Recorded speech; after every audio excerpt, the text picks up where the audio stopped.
Good afternoon. I'm going to read a story to you today, one of my favorite stories, the true story of the three little pigs, as told by John Siska, illustrated by Lane Smith.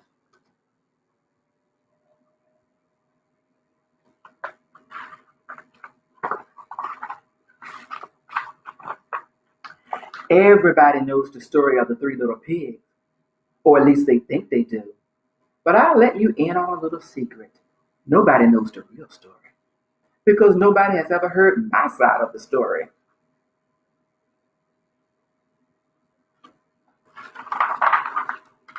I'm the wolf, Alexander T. Wolf. You can call me Al. I don't know how this whole big bad wolf thing got started, but it's all wrong. Maybe it's because of our diet. Hey, it's not my fault. Wolves eat cute little animals like bunnies and sheep and pigs. That's just the way we are. If cheeseburgers were cute, folks would probably think they were big and bad too.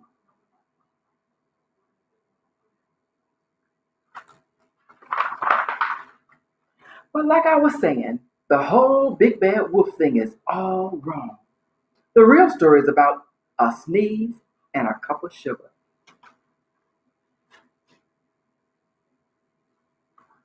This is the real story.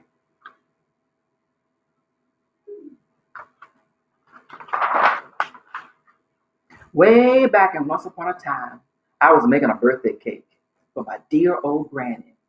I had a terrible sneeze cold. I ran out of sugar.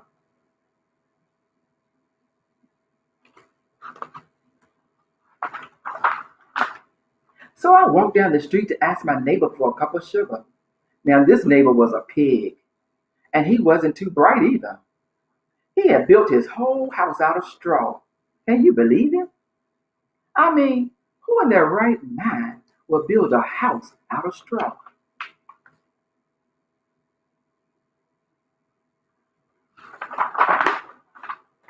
So, of course, the minute I knocked on the door, I fell right in. I didn't want to just walk into somebody else's house. So I called, little pig, are you in? No answer. I was just about to go home without a cup of sugar for my dear old granny's birthday cake. That's when my nose started to itch. I felt a sneeze coming on. Well, I huffed and I snuffed.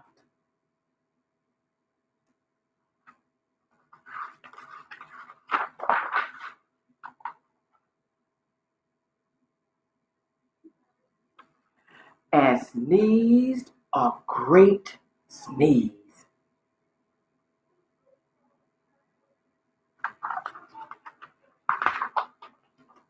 And you know what? The whole darn straw house fell down. And right in the middle of a pile of straw was the first little pig, dead as a doorknob. He had been home the whole time.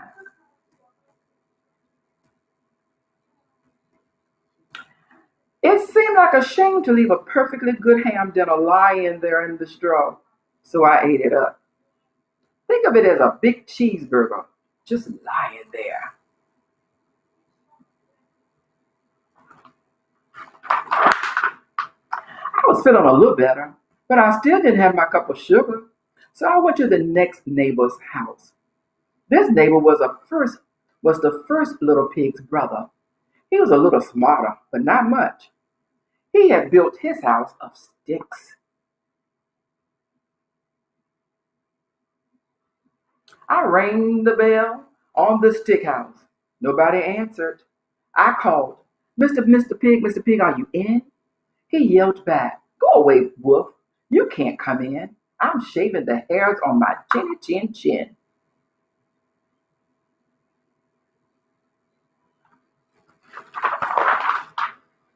I had just grabbed the doorknob when I felt another sneeze coming on.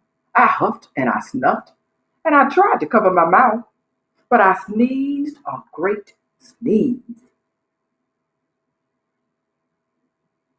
And you're not going to believe it, but this guy's house fell down just like his brother's.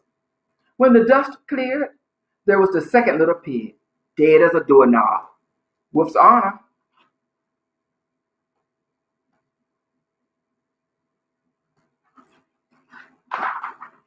Now you know food will spoil if you just leave it out in the open, so I did the only thing there was to do.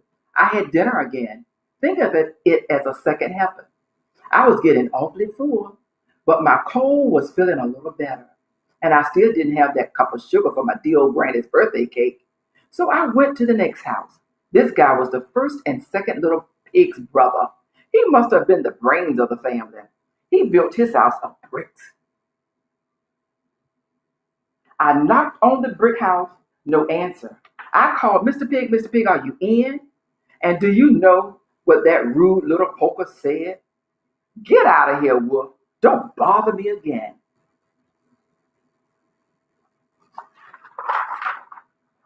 Talk about impolite. He probably had a whole sack full of sugar, and he wouldn't give me even one little cup for my dear, sweet old granny's birthday cake. What a pig. I was just about to go home and maybe make a nice birthday card instead of a cake. But I felt my cold coming on. I huffed and I puffed, and I sneezed once again. Then the third little pig yelped, and your old granny can sit on a pen.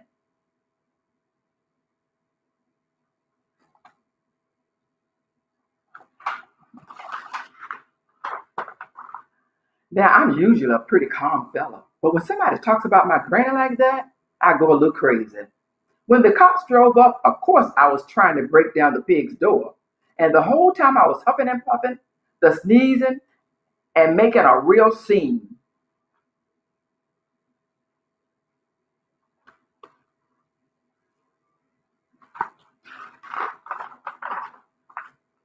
The rest, as they say, is history. The news reporter found out about the two pigs I had for dinner. They figured a sick guy going to borrow a cup of sugar didn't sound very exciting. So they jazzed up the story with all that huff and puff and blow your house down. And they made me the big bad wolf. That's it. The real story. I was framed.